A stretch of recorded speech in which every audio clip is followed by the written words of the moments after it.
시청자 여러분 안녕하십니까? 뉴스타트 3부 시작합니다. 헌법재판소가 최재해 감사원장과 이창수 서울중앙지방검찰청장 등에 대한 탄핵소추안을 모두 기각했습니다. 재판관 모두가 파면할 정도의 중대한 위법은 없었다고 의견을 냈습니다. 권준수 기자가 취재했습니다. 헌법재판소가 8명 전원일치 의견으로 최재해 감사원장과 이창수 서울중앙지검장 등 검사 3명에 대한 탄핵소추안을 모두 기각했습니다. 헌재는 최재해 감사원장의 대통령실과 관저 이전에 대한 부실감사 의혹에 대해 그렇게 볼만한 사정은 보이지 않는다고 밝혔고, 전현희 전 국민권익위원장을 향한 표적 감사 논란과 관련해서도 선을 그었습니다. 내용을 왜곡하거나 감사 결과에 부당한 영향을 미쳤다고 보기는 어렵습니다. 김건희 여사의 도이치모터스 주가 조작 의혹 사건을 부실 수사했다는 등의 이유로 탄핵소추된 이창수 중앙지검장 등에 대한 결론도 같았습니다. 과정이 적절했는지 의문이 든다면서도 불기소 처분 등과 관련해 재량권 남용은 아니라고 판단했습니다. 기각 결정이 나오면서 최 원장과 이 지검장을 포함한 검사 3명은 즉각 직무에 복귀했습니다. 지금과 같이 혼란스러운 정국에서는 공직자들이 맡은 바 소임을 다하는 것이 무엇보다도 중요하다고 생각합니다. 직무 정지가 되었을 때 신속하게 복귀하겠다고 말씀을 드렸었는데 생각보다 시간이 조금 걸렸던 것 같습니다. 98일 만에 출근한 최 원장은 공직기강 확립을 강조했고, 이 지검장은 직무정지 기간 중앙지검으로 이첩된 명태균 씨 관련 의혹 수사에 대해 모든 최종 결정은 검사장인 자신이 책임진다는 자세로 필요한 일을 하겠다고 강조했습니다. YTN 권준수입니다. 이제 관심사는 남은 탄핵 심판이죠. 어떻게 진행되고 있을지에 관심이 쏠립니다. 윤석열 정부 출범 이후 헌재로 넘어온 탄핵 심판 13건 가운데 8건이 기각됐고 인용된 사례는 1건도 없는데 윤 대통령 사건을 포함해서 5건이 결과를 기다리고 있습니다. 차정윤 기자입니다. 윤석열 정부 출범 이후 발의된 국회 탄핵소추안은 모두 29건입니다. 이태원 참사에 대한 책임을 지라며 지난 2023년 2월 야당 주도로 추진한 이상민 당시 행안부 장관의 탄핵소추를 시작으로 마지막으로는 한독수 국무총리까지 중복 인원을 빼면 모두 공직자 23명에 대한 탄핵안이 발의됐습니다.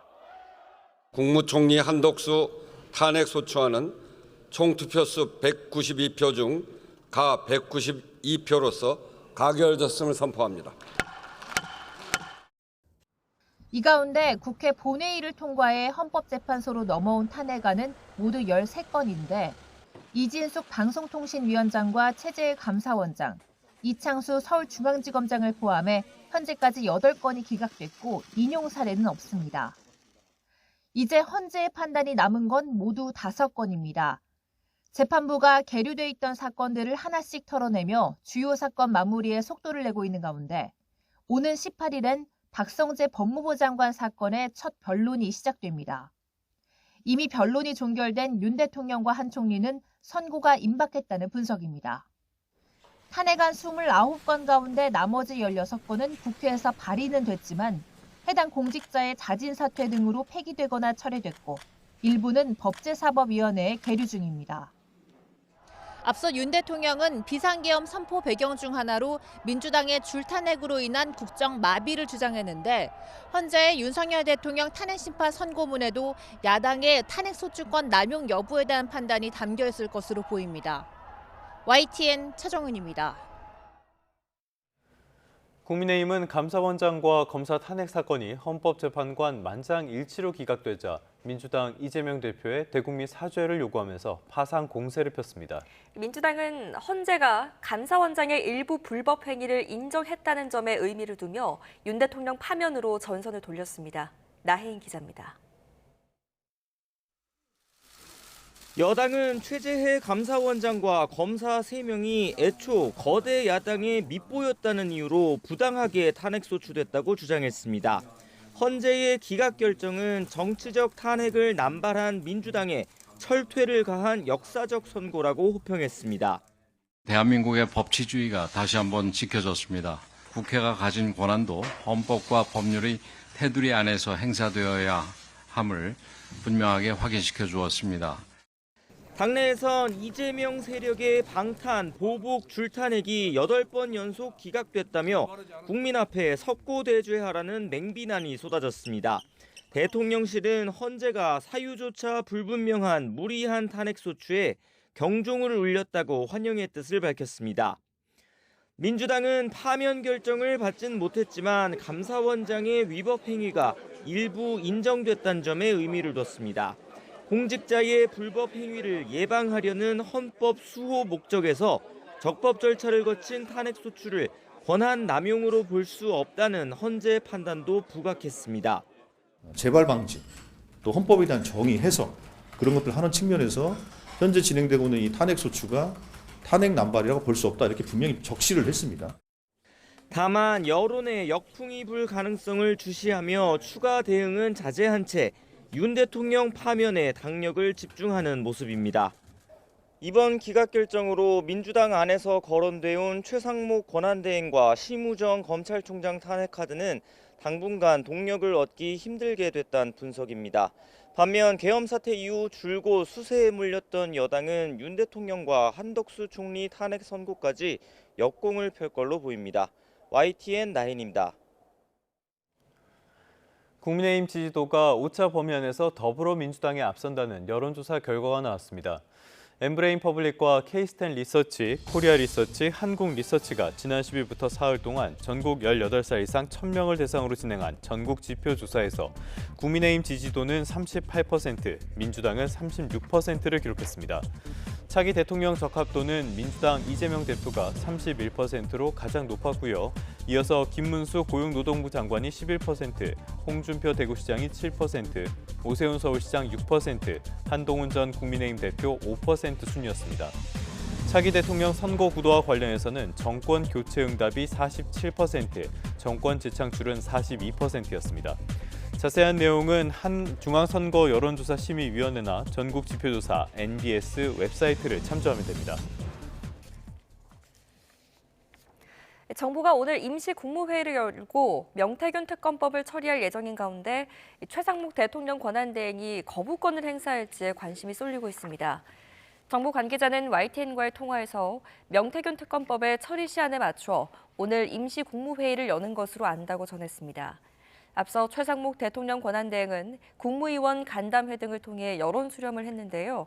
특검법에 대한 부정적인 의견이 많은 만큼 거부권의 행사에 무게를 두고 있다는 관측이 나오고 있습니다. 오늘의 경제 일정입니다. 오늘은 3월 14일이죠. 화이트데이로 널리 알려져 있습니다. 그런데 백설기 데이이기도 하다고 합니다. 상업적인 화이트데이의 사탕 대신에 하얀 백설기 선물로 사랑과 감사의 마음을 전하자는 취지에서 만들어진 날인데요. 우리 쌀 소비를 촉진하겠다는 의미도 담고 있다고 합니다. 기획재정부가 최근 경제 동향, 이른바 그린북을 통해 최근 경기 진단을 내놓습니다. 기재부는 지난달에 정치적 불확실성과 트럼프 행정부 출범 등 대내외 불확실성 확대에 따른 경제 심리 위축 등으로 경기 하방 압력이 증가했다는 판단을 유지했습니다. 국토교통부가 전국 공동주택 공시가격에 대한 소유자 열람, 의견 청취 절차를 오늘부터 진행합니다. 공시가격은 부동산 공시가격 알림이와 해당 공동주택이 소재한 시군, 구청, 민원실에서 열람할 수 있습니다. 의견이 있으면 다음 달 2일까지 의견서를 부동산 공시가격 알림이 사이트에 제출하거나 관할 시군구 민원실, 한국부동산원에 서면으로 제출하면 됩니다. 이창용 한국은행 총재가 오늘 김용 전 세계은행 총재와 구조개혁과 국내외 불평등을 주제로 대담을 가집니다. 이번 토론은 연세대학교에서 열리는 글로벌 지속가능 발전 포럼 2025에 이 총재가 참석하면서 성사됐습니다. 유럽연합의 탄소 국경 조정 제도를 혹시 아십니까? 유럽연합에 수출하는 제품의 탄소 배출량에 따라 추가 세금을 부과하는 환경 규제인데요. 내년에 본격적으로 시행됩니다. 철강과 알루미늄 같은 탄소 집약적인 제품 생산 기업들이 잘 알아야 하는 제도겠죠. 정부가 제도 안내를 위한 합동 설명회를 엽니다. 지금까지 오늘의 경제 일정이었습니다. 트럼프 미국 대통령이 관세 보복에는 더 큰 보복으로 응징하겠다며 유럽산 와인에 200% 관세를 경고했습니다. 한편 관세 협의를 위해 미국을 찾고 있는 통상교섭본부장이 미국의 채점 기준을 파악해서 협상에 나서겠다고 밝혔습니다. 워싱턴 권준기 특파원입니다. 오는 4월 2일 상호관세 부과를 강행할 건지 질문에 트럼프 대통령 답변은 단호했습니다. We've been ripped off for years, and we're not going to be ripped off anymore. No, I'm not going to bend at all. Aluminum or steel or cars, we're not going to bend. 관세 전쟁으로 미국 경제도 피해를 입을 거란 지적에도 결국 승자는 미국이 될 거란 확신을 굽히지 않았습니다. They're going to be so much richer than they are. Trillions of dollars is being invested in the United States now that would have never. Our country could have failed. Another 4 years of this. 트럼프 대통령은 보복 관세에는 더 큰 보복으로 맞대응하겠다는 뜻을 분명히 했습니다. 유럽이 미국산 위스키에 부과하기로 한 50% 관세를 철회하지 않으면 유럽산 와인에 200% 관세를 매기겠다고 경고했습니다. 트럼프 대통령의 관세 전쟁 강행 의지에 뉴욕 증시는 일제히 하락했습니다. 반면 금값은 안전자산 선호 심리에 사상 최고치를 기록했습니다. 미국의 상호관세 발표를 앞두고 정인교 통상교섭본부장은 워싱턴을 찾았습니다. 한국이 최고의 경제안보 협력 파트너라는 점을 내세워 관세 부과에서 호혜적 조치를 요청하고 미국의 채점 기준을 파악해 상호관세 피해를 최소화하겠다고 강조했습니다. 우리가 시험으로 친다면은 채점 기준이 나름대로 갖고 있지 않겠습니까? 그 채점 기준을 우선 파악을 해야 되고 그 기준에 맞게 우리가 또 고칠 거는 빨리 고쳐야 되고.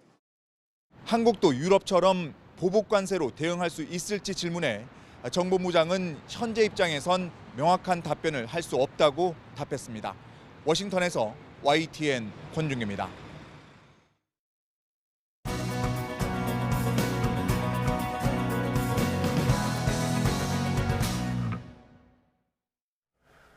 트럼프의 관세 전쟁이 갈수록 격화하고 있습니다. 증시에도 여파가 정말로 만만치가 않습니다. 네, 경제 소식을 빠르고 친절하게 전해드립니다. 스타트 경제, 오늘은 주원 현대경제연구원 실장과 함께합니다. 실장님 어서 오십시오. 네, 어서 오십시오. 정말 자고 일어나면 관세 비율도 달라지고 새로운 내용들이 빵빵 터져 나온 것 같습니다. 유럽연합에서 미국산 위스키에 관세를 부과하겠다 이렇게 밝히니까 트럼프가 또 200% 이야기까지 했어요. 어떤 이야기가 나왔습니까?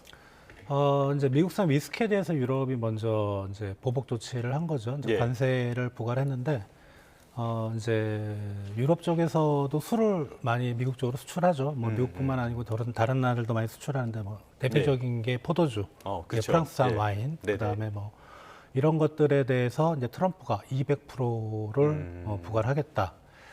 근데 이제 이런 패턴의 그러니까 트럼프가 어떤 국가에 대해서 관세를 매기면 이제 그쪽에서 이제 가만히 있을 수는 없는 거죠. 또 관세를 매기면 또 보복 조치를 하면 트럼프가 갑자기 말도 안 되는 뭐 몇백 프로의 관세를 얘기를 하잖아요. 이런 패턴이 계속 지금 되고 있어서 사실 뭐 뉴스거리로는 정말 좋은 얘기인데 기자 입장에서 굉장히 고마운 분입니다. 뭐 자고 일어나면 계속 뉴스가 만들어지니까. 근데 이거는 좀 국가 간의 통상 협정이라는 게 어떤 신뢰하고 원칙이 있어야 되는데 원칙이 없는 거죠. 그러니까 이런 부분이 트럼프 정책의 문제인 것 같고요. 이런 이제 얘기를 트럼프가 얘기할 때 참모진들이 그렇게 하라고 얘기를 한 것 같지는 않아요. 그러니까 트럼프가 그런 소식을 받고 순간 이제 뭐 어디 기자회견을 한다든가 뭐 어디서 연설을 한다든가 이제 그럴 때 이제 즉흥적으로 나오는 것 같아서 지금 통상 정책을 담당하는 관리들도 상당히 미국에 곤혹스러울 거로 생각은 됩니다. 네, 말씀하신 것처럼 이 200%라는 숫자가 말이 되나라는 생각이 들기도 하거든요. 이게 실질적으로 또 발효될 가능성, 이게 엄포형으로 끝날까요? 200%까지는 안 가겠죠. 안 가고 이제 지금 중요한 거는 품목 관세보다는 이제 4월 달에 우리 이제 상호 관세라 그래서 미국이 이제 주요 국가들에 대해서 이제 관세 협정을 하는데 그때까지 주도권을 잡기 위한 트럼프의 생각이라고 생각이 되고요. 일단은 미국도 술 소비 시장이 엄청 크거든요. 클 수밖에 없고 그리고 미국산 주류만으로는 충당을 못할 거고 또 유럽산을 많이 수입을 하니까 트럼프가 이제 관세 품목 관세를 얘기를 할 때 철강이나 알루미늄은 상당히 좀 뭐 일관되게 딱 관세를 올렸지만 소비재는 좀 트럼프가 주저하는 경향이 있습니다. 소비재라는 건 우리 미국 국민들이 실제로 구매를 자기가 직접 가서 구매를 해야 되는 예를 자동차, 술 이런 것들은 왜냐하면 미국 국민들이 피부로 와닿거든요. 그렇죠. 예. 그러니까 트럼프 가장 두려워하는 게 혹시 관세 정책으로 인해서 미국 소비자들의 실제 이제 구매를 할 때 물가가 갑자기 뛰는 거, 이거는 자기 이제 지지율하고 관계가 있으니까 이제 그런 부분은 상당히 좀 조심스러워하니까 물론 뭐 200%가 갈 수 있습니다. 갈 수 있지만 일종의 협상을 하기 위해서 먼저 좀 세게 나가는 이제 그런 모습이지 않을까 생각이 됩니다. 원칙이 없다, 즉흥적이다. 그래서 공화당 내부에서도 대체 왜 저래? 이런 분위기가 좀 있는 것 같은데 말씀하신 것처럼 물가에 굉장히 신경을 많이 쓴다. 간밤에 PPI, 그러니까 생산자 물가가 나왔잖아요. 이게 1년 전보다 3.2%였던가요? 1%였던가요? 이렇게 나왔던데 이 정도면은 어떻게 뭐 보합이라고 봐야 되는 겁니까? 아직도 굉장히 높은 것 같은데요. 전달에 비해서는 거의 물가 지수 자체는 비슷하니까요. 뭐 비교적 시장 예측치보다는 좀 덜 나와서 안정적으로는 보이긴 하는데 지금 트럼프의 관세 정책 이제 막 시작이 됐잖아요. 철강 알루미늄 이제 어젠가요? 그제부터 이제 가격이 관세가 부과가 됐기 때문에 트럼프 관세 정책이 물가에 미치는 영향 아직 나타나지 않고 있습니다. 좀 더 좀 지켜봐야 될 것 같고 그리고 지금 소비자 물가도 그렇고 생산자 물가도 그렇고 한 3% 내외, 뭐 소비자는 2% 후반 정도에서 지금 있는데 이게 상승률 기준은 여전히 높은 수준입니다. 지금 만약에 소비자 물가가 뭐 1%대 후반 정도면은 트럼프 관세 정책으로 인해서 미국 물가가 좀 뛰더라도 좀 버퍼링 할 수 있는 공간이 있는데 지금은 없어요. 그래서 지금 이 정도의 물가 수준은 트럼프 행정부 입장에서는 여전히 좀 높은 수준이다 생각이 됩니다. 네. 뉴욕 증시는 어땠습니까? 뉴욕 증시는 앞에서도 이제 뉴스를 보셨다시피 일제히 다 한 1%대 다 떨어졌거든요. 3대 지수가. 근데 떨어지는 폭이 커 보이긴 하는데 이게 조정을 받고 있다고 하죠. 고점 대비 한 10% 정도 빠진 거니까 조정이라고 하는데 이제 주식시장에서 그 주가를 분석하시는 분들은 이건 이제 기술적 하락이다. 그러니까 무슨 주식시장에 큰 문제가 있거나 뭐 아주 뭐 메가 트렌드를 가진 글로벌 충격이 있는 게 아니고 그동안 뉴욕 증시가 많이 올라갔기 때문에 좀 빠지는 거다. 10%까지는 그거는 이제 뭐 주식시장 전문가가 아니더라도 그 정도로는 생각할 수 있는데 항상 이제 주식시장에 대한 분석은 사후적으로 판단을 합니다. 뭐 그렇죠. 예를 들어서 뭐 한 달 뒤에 고점 대비 30%까지 빠졌다. 그러면 이제 기술적 조정은 아니죠. 폭락인 거죠. 트럼프 리스크 때문에 폭락이 된 거고 지금 뉴욕 증시 주가 지수를 보면 트럼프 말 한마디 한마디에 왔다 갔다 그래요. 그래서 이게 트럼프가 4월 2일까지는 그런 어떤 좀 시장에 충격을 주는 발언들을 많이 할 거기 때문에 미국 증시도 상당히 아래로 많이 흔들릴 가능성이 있어 보입니다. 굉장히 변동폭이 큰 그런 시장이 계속될 가능성. 자, 이제는 또 이 불똥이 우리나라에도 계속 튀는 것 같습니다. 지금 미국 내에 보면은 각종 협회가 우리 요구도 들어달라, 우리 요구도 들어달라 막 이러는 것 같더라고요. 소고기 쪽에서 이야기가 있었는데 30개월 이상 수입 제한 조치를 풀어달라 이런 주장이 미국에서 나오고 있습니다. 어떤 내용입니까? 그동안은 이제 30개월 미만의 소고기만 미국 소고기를 우리가 수입을 했었는데 30개월 이상에 대해서 우리가 이제 수입을 금지했던 게 아마 그 지난 2008년의 광우병 사태. 이게 광우병이 저도 뭐 의학적으로 잘 모르지만 연령이 높을수록 이 광우병에 걸릴 확률이 좀 높다고 하니까 그래서 많은 국가들이 사실 수입 제한 조치를 했었는데요. 근데 이제 일본 같은 경우는 2019년, 대만은 2020년 다 이제 그걸 풀었습니다. 그러니까 우리가 지금 사실 거부를 할 그런 명분은 없어요. 주요국들이 다 풀었기 때문에. 그리고 정말 중요한 게 뭐냐면 미국 소고기를 가장 많이 사주는 국가가 한국입니다. 그 다음이 이제 중국인데 중국이 작년 기준으로 한 20만 톤 정도 수입을 했는데 2등인데 우리가 23만 톤. 그러니까 미국 그 소고기 협회에서는 좋은 시장이거든요. 큰 손님이네요. 그래서 거기다 더 요구를 하면은 더 사주겠지 하는데 근데 가만히 우리가 생각을 해보면 30개월 이상 그거를 푼다고 하더라도 전체 소고기 수입량이 이렇게 많이 늘어날 것 같지는 않아요. 왜냐하면 뭐 여러 가지 요인도 있긴 하지만 예. 뭐 그 미국산 소고기를 좋아하는 게 이제 한우도 있고 뭐 예. 호주산도 있잖아요. 그 시장에 어떻게 보면은 그 비중이라고 할까요? 포션이 딱 정해져 있기 때문에 또 하나는 문제가 뭐냐면 환율이 너무 높아요. 네네. 지금 마트 가보시면 알겠지만 미국산 소고기가 그렇게 싸질 않습니다. 네네네. 그래서 이런 상황이면 사실 그걸 푼다고 해도 크게 뭐 수입량이 많이 늘어날 것 같지는 않은데, 근데 이제 한국 사회 내에서는 여전히 이제 광우병에 대한 좀 트라우마가 있어요. 이제 그런 부분이 있다 보니까 미국 그 소고기 협회에서도 좀 조심스럽게 접근합니다. 이게 한국 사회의 그 민감한 문제인 건 알지만 우리가 협상을 해봐야 되겠다. 그래서 뭐 반드시 강력하게 이걸 풀어야 된다 이런 얘기는 아니고, 그래서 협상을 통해서 조금은 좀 뭐 우리 쪽 의견도 개진을 하고 뭐 그럴 수 있다고 좀 생각이 됩니다. 네. 어떤 의미에서 말씀해 주신 내용을 종합을 하면은 이게 확대가 된다고 해서 우리 시장에 미칠 영향은 그렇게 크지 않을 수도 있다. 이런 것도 좀 살펴봐야 될 것 같긴 하고요. 자, 이런 농축산물 압박은 어느 정도는 예상됐던 상황이기도 한데, 그래서 정인교 통상교섭 본부장이 워싱턴으로 갔습니다. 여러 가지 면담들을 할 예정이라고 하는데 성과가 있을까요? 어떻게 전망하십니까? 일단은 뭐 USTR 제이민스 그리어 미국 USTR 대표 등 뭐 여러 인사들하고 면담을 하는데, 예. 지금 철강 알루미늄 관세에 부과한 거에 대해서는 이제 돌이킬 수 없을 것 같아요. 호주 같은 경우는 거의 이제 그게 면제가 될 걸로 유력했었는데 예외가 없이 들어갔기 때문에, 그러니까 품목에 대해서 관세를 올리는 거는 이 지금 트럼프 행정부는 일기 때는 철강 알루미늄 같은 경우는 호주나 우리나라, 일본은 또 예외 조치가 됐고, 유럽에 대해서는 그대로 부과가 됐잖아요. 그런 식의 예외 조치가 있었는데 품목 관세는 트럼프의 확고한 원칙은 예외는 없다, 어느 나라든. 그래서 그건 돌이킬 수 없을 것 같고, 이제 우리 정인교 본부장이 미국에 넘어간 이유가 뭐냐면 4월 2일 날 부과되는 상호 관세. 이거는 국가별로 진행이 되니까 그때 이제 우리 쪽에 좀 유리한 쪽으로 좀 얘기를 하자는 걸 것 같고요. 다만 이제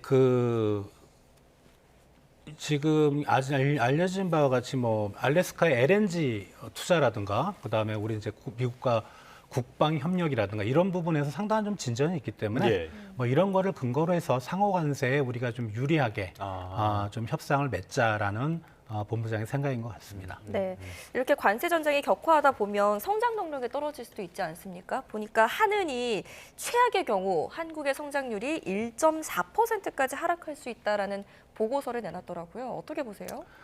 2월 달에 한국은행 성장률 전망치가 1.5잖아요.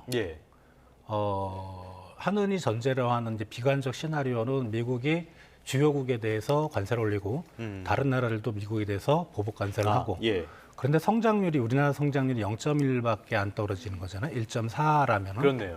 말이 안 되는 거죠. 그러니까 그 정도의 그 미국이 관세를 때리고 보복 관세라면 1930년대 대공황을 전제로 해야 될 것 같아요. 그거보다는 충격은 좀 작겠지만, 그럼 우리나라 성장률은 바로 마이너스입니다. 제가 보기에는. 한국은행의 비관적 시나리오 1.4% 의미가 없고요. 지금 전망치가 별 차이도 없는데, 그래서 이 부분은 좀 우리가 심각하게 봐야 될 부분인 것 같은데, 만약에 보복 관세, 미국과 다른 국가들이 강대강으로 갈 경우 미국과 그들 국가, 상대 국가들의 교역만 위축되는 게 아니고 대공황의 사례 보면 세계 경제, 세계 전반의 교역이 위축돼 버리거든요. 그렇게 되면은 당연히 우리나라는 수출 의존도가 상당히 높은 국가이기 때문에 제 개인적인 생각이지만 우리나라 경제 성장률은 바로 마이너스가 됩니다. 대공황에 필적하는 충격이 올 수도 있다. 그렇게 됐을 때는 뭐 교역으로 먹고 사는 나라니까 그 여파가 없을 수 없겠죠. 우리나라 사안 조금 더 짚어보도록 하겠습니다. 지금 우리나라에서 굉장히 큰 이슈가 되고 있는 게 홈플러스 사태예요. 이 홈플러스 사태, 신용 강등 사실을 기존에는 몰랐다고 했는데 그게 사실 당시에도 말이 안 된다 이런 지적들이 많았지 않습니까? 실제로 말이 바뀌었어요. 그래서 이 사실을 알고도 전자 단기 사채를 발행한 것으로 이렇게 파악이 되니까 이건 그렇게 되면 불안전 판매가 되는 거 아닙니까? 이 이슈를 좀 정리를 해볼 필요가 있는데, 일단은 지금 언론에 나오는 얘기들만 들어보면은 몰랐을 리는 없다.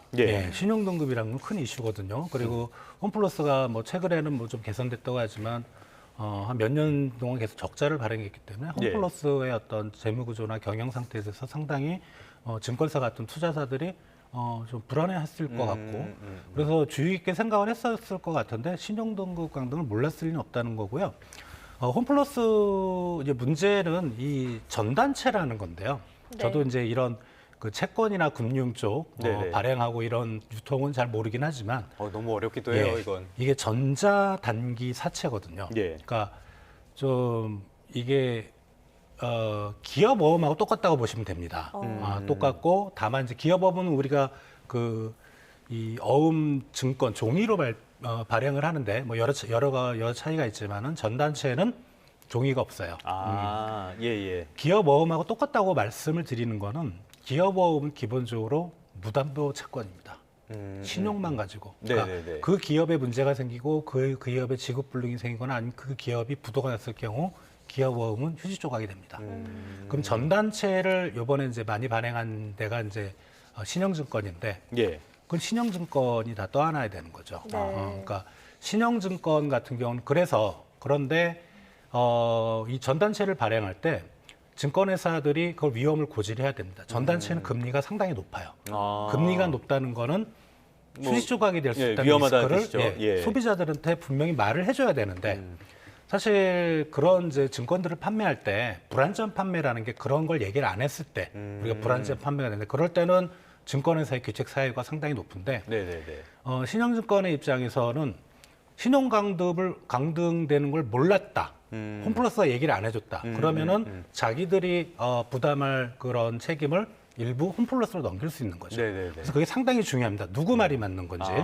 그래서 이제 불안전 판매가 지금 계속 이슈가 되는 거죠. 예. 네, 말씀하신 것처럼 지금 진실 게임 양상으로 번지고 있는데 이런 가운데 지금 거짓말 논란, 또 도덕적 해이에 대한 논란이 계속 나오고 있지만 이 대주주인 MBK 파트너스를 향한 또 비난도 있는 것 같아요. 정확히는 대주주라는 표현보다는 투자자의 입장이거든요, 사실. 그렇죠. 그러니까 이게 법적으로는 대주주의 그 MBK의 책임을 묻는 데는 한계가 있을 것 같아요. 그래서 물론 이제 MBK가 홈플러스 쪽에 어떤 식의 뭐 지원을 하면은 되는데 아마 이제 금융당국이나 정부 쪽에서는 그런 생각을 가질 수 있을 것 같아요. 자금의 이동, 투자의 이동, 그리고 이런 부분에 만약에 법적으로 문제가 있다면 MBK에 대해서 법적인 책임을 물을 것이다. 이런 식의 좀 우회적인 압박을 통해서 할 수 있는 거지. 무조건 그 MBK 회장이 홈플러스에 대해서 뭐 출연을 해라. 이런 거는 지금 현실적으로는 좀 어렵지 않은가 생각이 듭니다. 강요할 수는 없는 문제이기 때문에. 근데 어찌됐건 간에 사모펀드에 대한 부정적인 여론은 굉장히 커질 것 같아요. 그래서 규제가 필요하다. 이런 이야기들도 나오는데 실장님은 어떻게 보십니까? 지금 이슈가 너무 크게 터졌고요. 이게 간단한 문제가 아닌 것 같아요.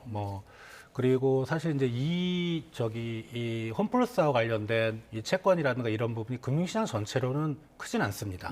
좀 매우 작은데 그래서 금융 시스템을 자체를 좀 흔들기는 어렵다고 생각은 되지만 지금 이슈가 너무 크고요. 그리고 이제 지금 상당히 국내적으로 보면 좀 사회적으로 좀 불확실하고 불안하잖아요. 이럴 때는 이런 이슈는 어떤 식으로든지 해결이 돼야 될 부분이 있습니다. 그래서 개인적으로는 분명히 사모펀드에 대한 시장의 안전장치를 마련해야 되겠지만 사실 사모펀드가 긍정적인 영향도 많이 미치긴 합니다. 그래서 그런 이제 사모펀드의 긍정적인 영향, 이런 시스템 안전장치를 마련했을 때 우리가 얻을 수 있는 이익, 이런 것들을 좀 객관적으로 좀 비교를 해서 그래도 뭐 일정 부분의 안전장치는 도입을 해야 되겠다 이렇게 생각이 됩니다. 네, 알겠습니다. 오늘 여기까지 듣겠습니다. 주원 현대경제연구원 실장과 오늘 함께했습니다. 잘 들었습니다. 고맙습니다.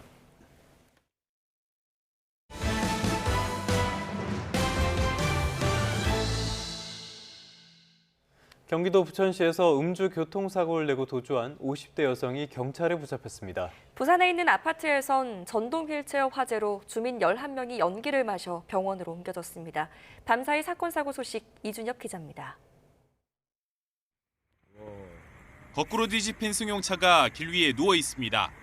어제 오후 6시 20분쯤 경기 부천시 신중동역 인근에서 승용차가 단독 사고를 냈습니다.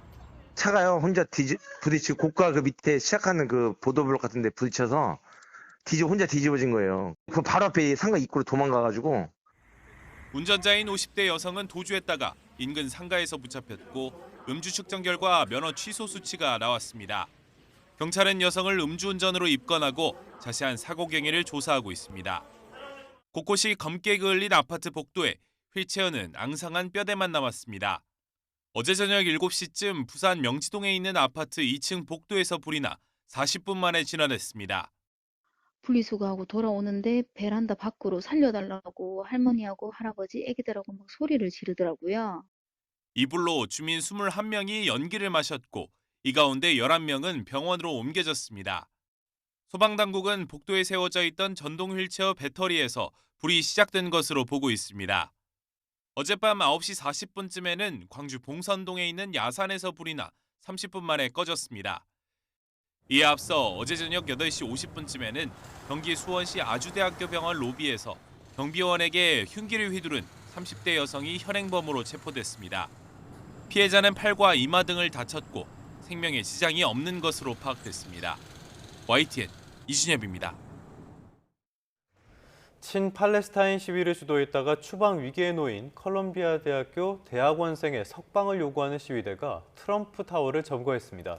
트럼프 대통령은 불법 이민자 추방 속도를 높이기 위해 227년 전 만들어진 적성국 국민법을 곧 발동한다는 계획입니다. 뉴욕에서 이승윤 특파원입니다. 트럼프 미국 대통령의 상징적인 본거지인 뉴욕의 트럼프 타워. 진보단체 회원들이 친팔레스타인 시위를 주도했던 컬럼비아대 대학원생 마흐무드 칼릴의 석방을 요구하며 점거 시위를 벌였습니다. Over 250 Jewish New Yorkers and friends are joining together in protest against the Trump regime's abduction of Mahmoud Khalil. 뉴욕 경찰은 시위대에 퇴거 명령을 내린 뒤 이에 불응한 100명 정도를 체포했습니다. 앞서 미국 이민세관 단속국은 지난 8일 이스라엘의 민간인 살상에 항의하는 시위를 주도한 칼리를 체포했습니다. The Secretary of State has the right to revoke a green card or a visa for individuals who serve or are adversarial to the foreign policy and national security interests of the United States of America. 트럼프는 칼릴의 체포가 많은 사례 가운데 첫 번째라며 친테러, 반유대주의, 반미 활동을 하는 학생들을 추방하겠다고 선언했습니다. 또 불법 이민자 추방 속도를 높이기 위해 227년 전에 만들어진 적성국 국민법을 곧 발동할 계획이라고 미국 CNN이 보도했습니다. 지난 1998년 제정된 적성국 국민법은 이민 법원을 거치지 않고 불법 이민자들을 신속하게 추방하거나 구금할 수 있습니다. 관세 전쟁에 대한 미국 내 여론이 부정적으로 나타나자 트럼프 대통령의 창끝이 다시 이민자들을 향하고 있습니다. 뉴욕에서 YTN 이승윤입니다.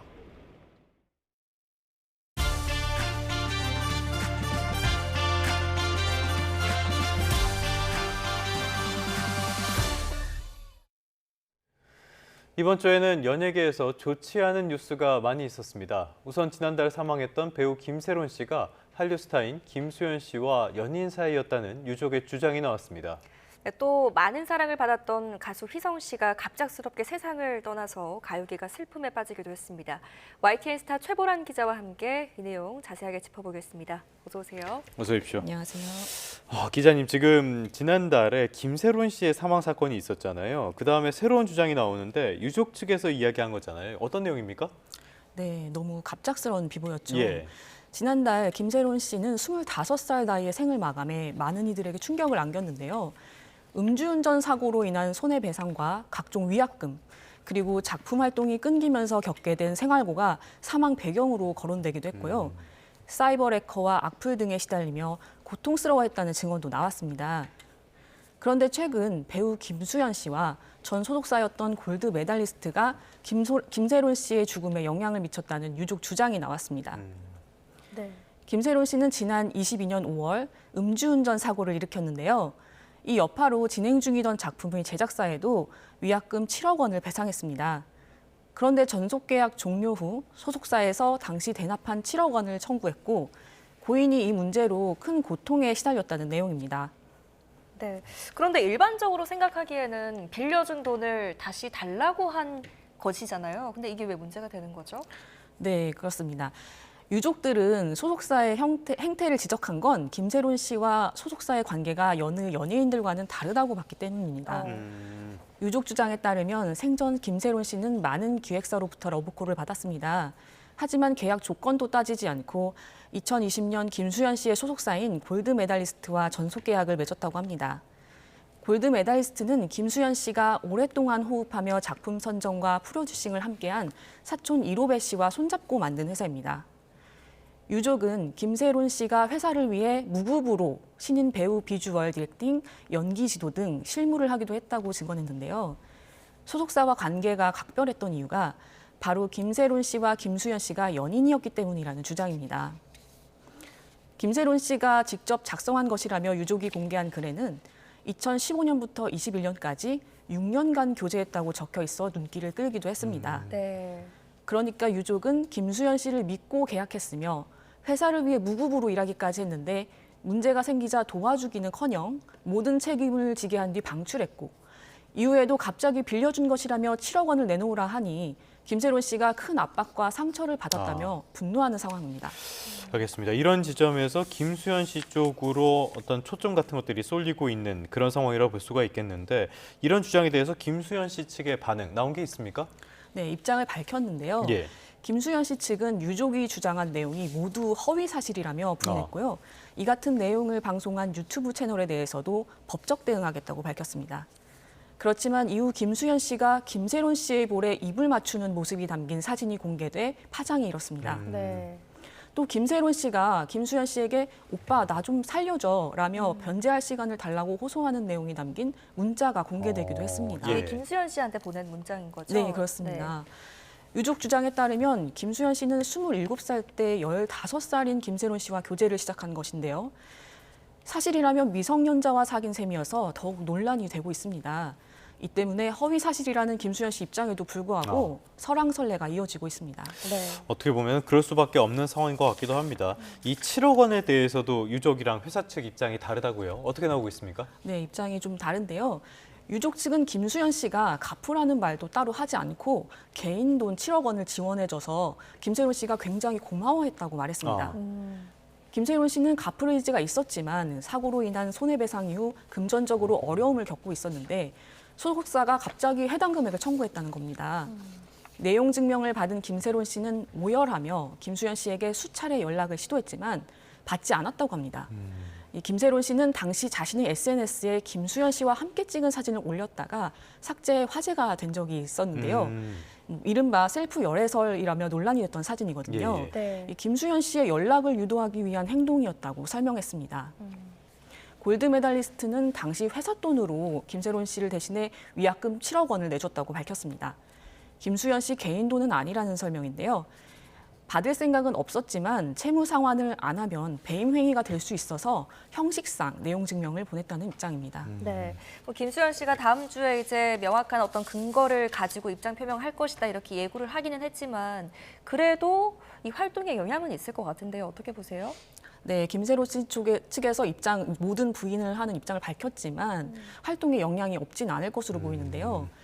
광고계에서는 모델인 김수현 씨의 사진을 공식 채널에서 조용히 내리거나 모델 관련 홍보 계획을 보류하는 등 발빠르게 움직이며 상황을 예의주시하고 있습니다. 김수현 씨는 현재 디즈니 플러스 드라마 너고프 시즌2 막바지 촬영을 진행 중이고 첫 번째 시즌 공개도 앞두고 있습니다. 너고프는 예정대로라면 4월 공개와 더불어 제작 발표회를 진행할 텐데요. 이 자리에 주연 배우인 김수현 씨의 참석 여부에도 관심이 쏠리고 있습니다.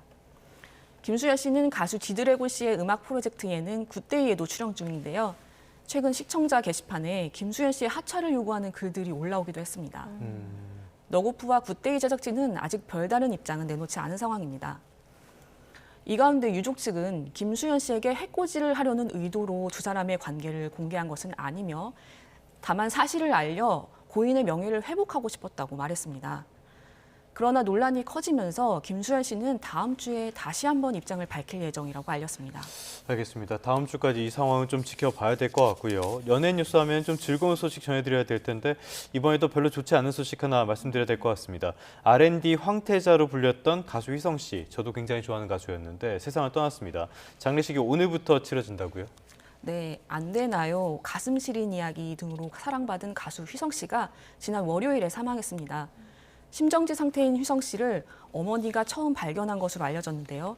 아들을 잃은 모친이 형언할 수 없는 슬픔과 큰 충격에 빠졌다며 유족 측은 빈소를 차리지 않고 가족끼리 비공개로 장례를 치를 것이라고 밝혔습니다. 하지만 며칠 뒤 유족들은 소속사를 통해 팬들과 함께 장례를 치르기로 했다면서 오늘부터 주말까지 진행되는 장례식 일정과 장소 등을 공개했습니다. 네. 소속사는 어머님의 건강을 염려해 가족끼리 조용히 장례를 치르려 했으나 휘성님을 사랑해 주신 많은 분들과 함께 추모하고자 뜻을 모았다고 전했습니다. 네. 이게 지금 장례가 늦어진 게 부검이 또 이뤄지기도 했잖아요. 여기서 좀 사인이 밝혀지지 않았다고요? 네, 휘성 씨는 자택에서 발견됐고 외부 침입 흔적 등 범죄 혐의점은 발견되지 않았습니다. 다만 현장에서 주사기가 발견된 것으로 알려져 부검 결과에 관심이 집중되고 있는데요. 경찰은 지난 12일 국가수로부터 부검 결과 사인 미상이라는 구두 소견을 전달받았다고 합니다. 이는 국가수가 유관으로 보고 판단한 내용으로 정밀 검사를 마친 결과가 나올 때까지는 2주 이상 걸릴 전망입니다. 네, 알겠습니다. 알겠습니다. 지금까지 최보란 YTN 스타 기자와 함께 연예계 뉴스 다양하게 살펴봤습니다. 오늘 말씀 고맙습니다.